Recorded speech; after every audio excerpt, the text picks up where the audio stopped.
Hey everyone, checking out the next video, moving on in our study of the rise of Napoleon and his time as emperor during the French Revolution. As you can see, the essential question is, what did Napoleon do to bring stability to France? Once again, another very famous portrait of the man, and you'll see a little bit more of this during one of our activities. But to give us an idea of what Napoleon did while he was in charge, he rapidly became a forceful and skillful dictator. Creates effective propaganda for reforms. He will be known to place posters, public speaking arrangements, everything possible to spread the word of his rule, his laws, and that he is in charge. And he's able to do this through a natural charisma that he has with people. People flock to him. They want to follow him. He just has this way of making people, of being a natural leader, of making people want to follow him. All the while, he's going to impose a very restrictive constitution on France. His power is essentially going to be unchecked. There's going to be no limits to it. He's going to appoint himself to a 10-year term as first consul. Later on, in about 2 years into it, he will make himself a lifetime post in 1802, roughly. The power of the legislative branch, the lawmakers from before, is going to slowly diminish as time goes on. And as the legislative branch power goes down, Napoleon's power is going to go up after revisions of the Constitution. And laws will eventually be made by appointed administrators, whom Napoleon will handpick every one of them. So pretty much every law that's going to be made is going to be Napoleon's law and enforced by other people. Some reforms that he's going to do. Economic-wise, he's going to put price control on goods, he's going to encourage new industries, and he's going to rebuild French infrastructure, build roads, canals, just rebuild everything that may have fallen apart or not been kept up like it should have. Public school system is going to be controlled by the government, so he will spread public schools all throughout the country. In the Concordat of 1801, he will officially recognize the Catholic Church. Remember, Robespierre, during the Reign of Terror, made sure that the Catholic Church was kicked out of the country. Napoleon will officially recognize it and let it back in.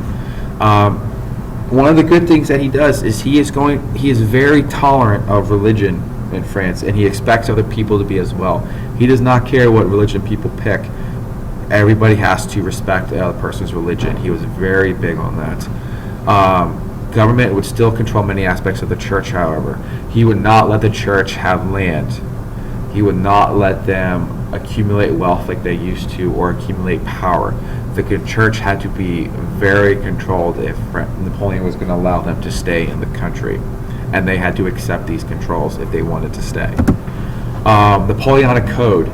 French law was organized to make it uniform across the country beginning in 1804. What they're hoping to do is just create a national system of laws, kind of like what we have here in the United States, hoping to eliminate injustices.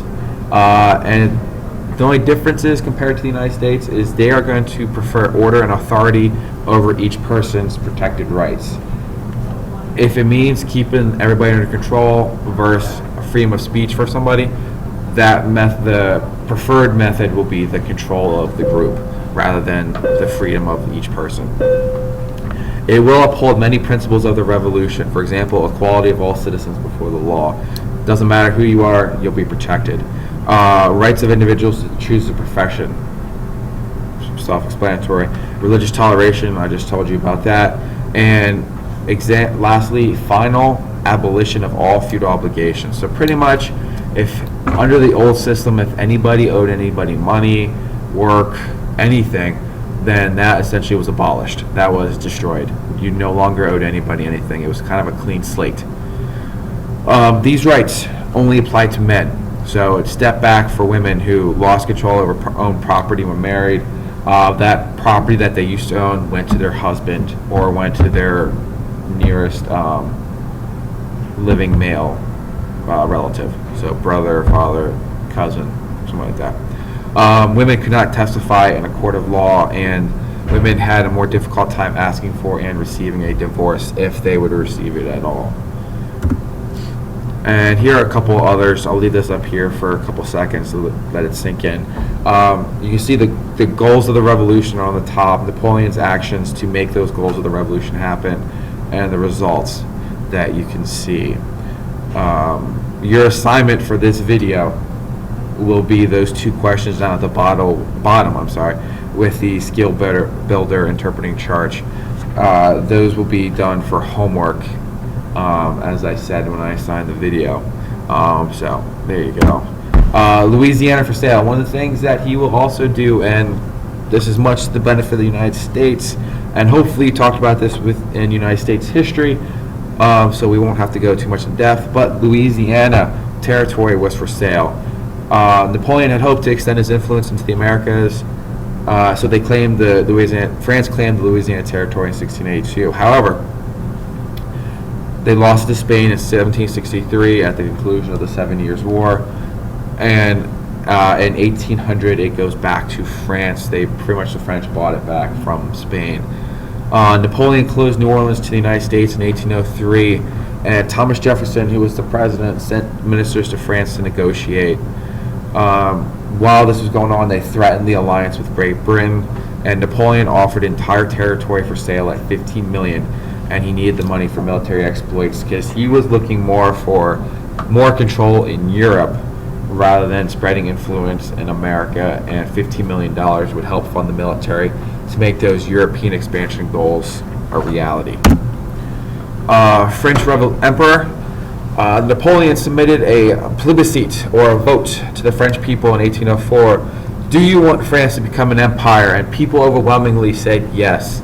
They said yes because even though Napoleon was a dictator, life was better for the people. They actually really liked having him under control. Napoleon crowns himself Emperor Napoleon I, and rule would be passed down through birth.